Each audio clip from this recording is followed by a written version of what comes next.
Hello, my name is Sandra Paula Paz Diaz and I'm here to talk about an actual problematic that is affecting many people.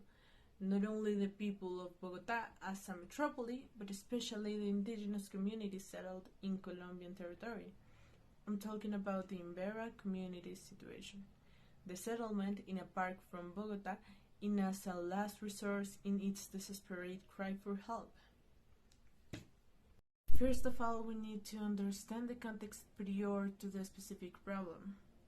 The Embera are a national indigenous community that is located mostly in the department of Chocó and its surrounding areas.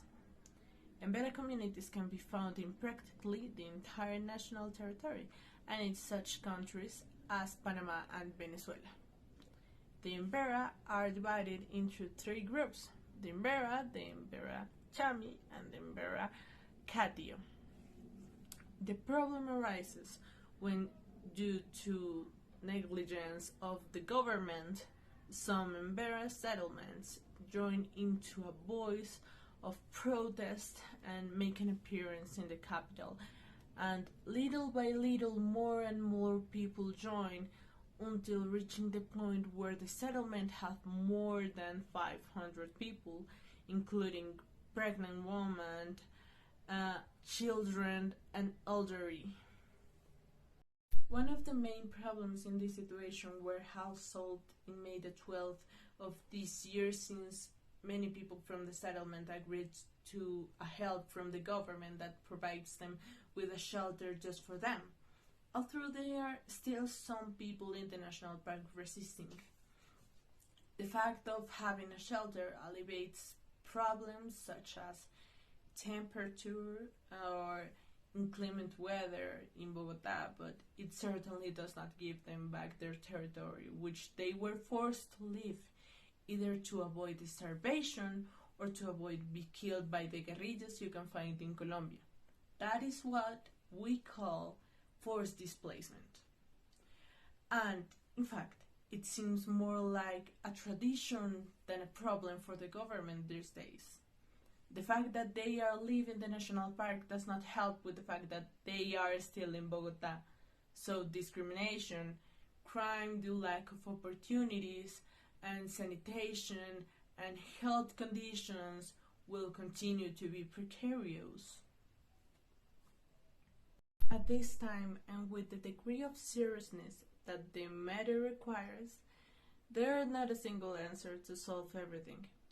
It could be said that perhaps the lack of opportunities is what caused all the problems, but the truth is that there are many causes and many viable answers.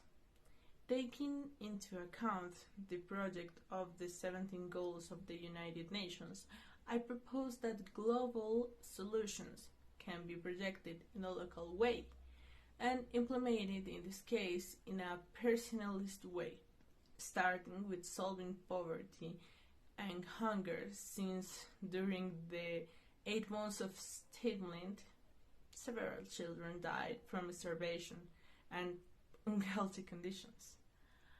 I mainly believe that the sustainable developed plan that has to be strongly aimed at is that of decent work and economic growth, since by creating new sources of work and respecting and especially recognizing peace and work, the communities will not have to succumb against illegal forces, and the government will have to be on the lookout for all of the peasants, whether they're Embera, indigenous, or not.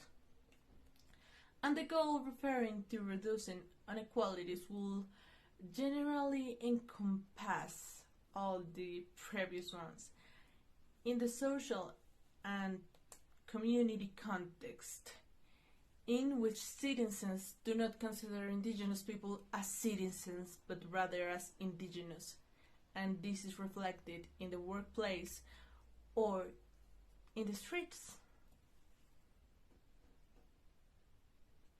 Finally, I would like to quote Gandhi saying, "The world is big enough to satisfy everyone's needs, but it will always be too small for the greed of some.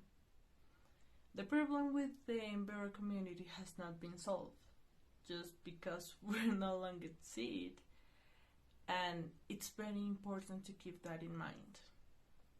Thanks for listening.